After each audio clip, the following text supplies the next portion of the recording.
YouTubers, I thought I'd do one today on the Volvo I shift. I've been driving manuals all my life, so I've had the side shift now for about a month and getting used to it. A few things I wasn't aware of the I shift, so I thought I should put them on. Most of it's fairly obvious. So, get a good video out there. So we're in neutral, and it's quite obvious. Reverse is back, is there. Neutral, automatic, and manual. With the manual, you've got your little paddle there to change up a gear, to change down a gear, and that's all there is to it.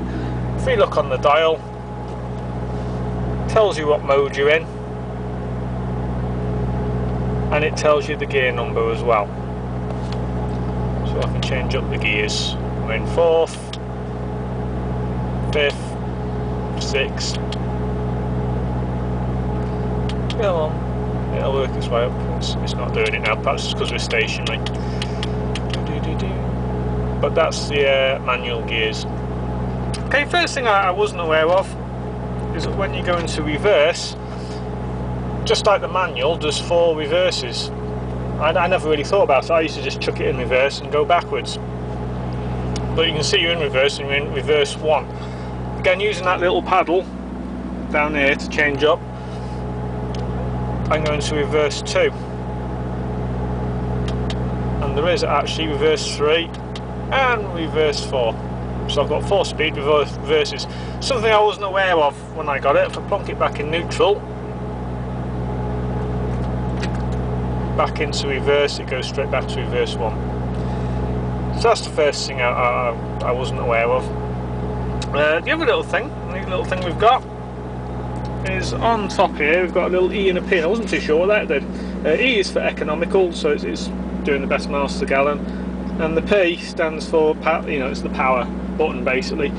If you've got a heavy load on and you're on a steep hill, pushing that button, it'll hold the lower gears for longer and higher up the revs. So it'll start you off in a lower gear and it'll keep that gear higher up the revs basically. And we can see this on the dashboard here. You've got the little E. So we're in economical mode at the moment. If I push this button here, it will change to P. There we go, so it's in the power mode now. So I had a full load at my weight limit on a steep hill. It would change gear later and start me off in a lower gear.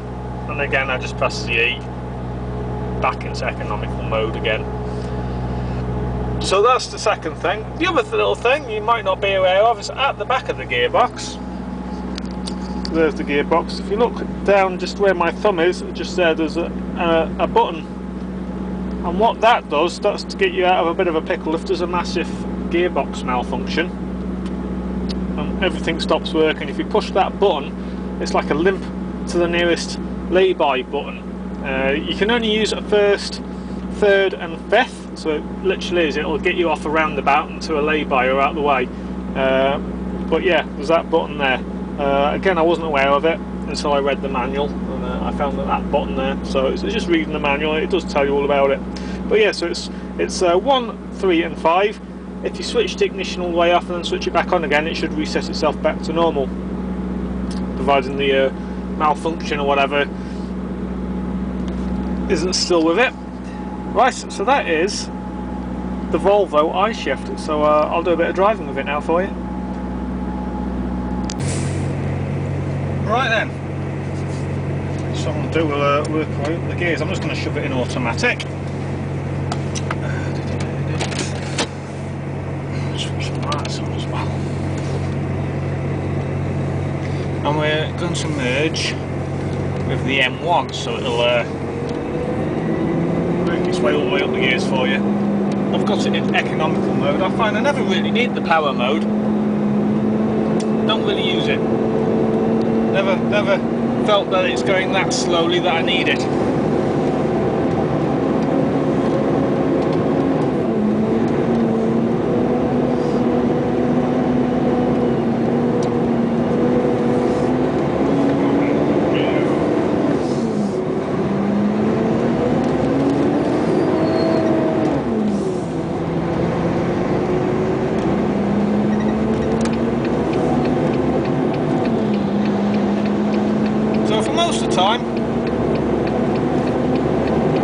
I do is shove it in automatic and drive the thing.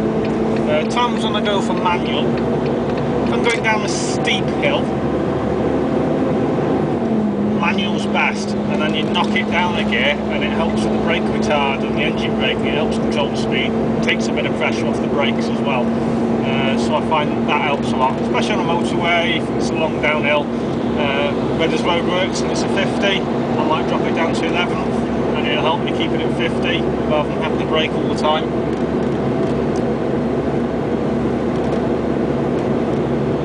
Other times I use the manual.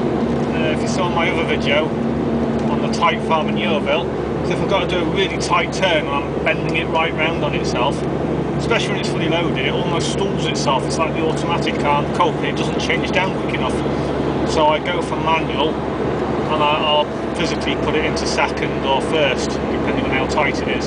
So it does tend to want to stall. Other times I use the manual, again, like tight farm and Yeovil, if it's really tight, I don't want it changing up the gears on me, I just want to keep it really slow, so again I'll keep it in the manual. That's really the only times. Other thing is, say if you're on muddy surfaces or snow, then you can use the manual again and set it for the gear that you want. Less chance of wheel spinning and the likes of, so I might want to move off in third instead of second, and the auto's selecting second. If I go for manual, put it to third, less chance of wheel spinning, so that could be for snow or for muddy. You don't get it very often in my job. It doesn't snow very often in the UK, and I don't go to that many muddy places, so I don't tend to have that much of a problem with that. But that's it, nice and easy gearbox. Right, thanks for watching. I shall post another video soon. Bye bye.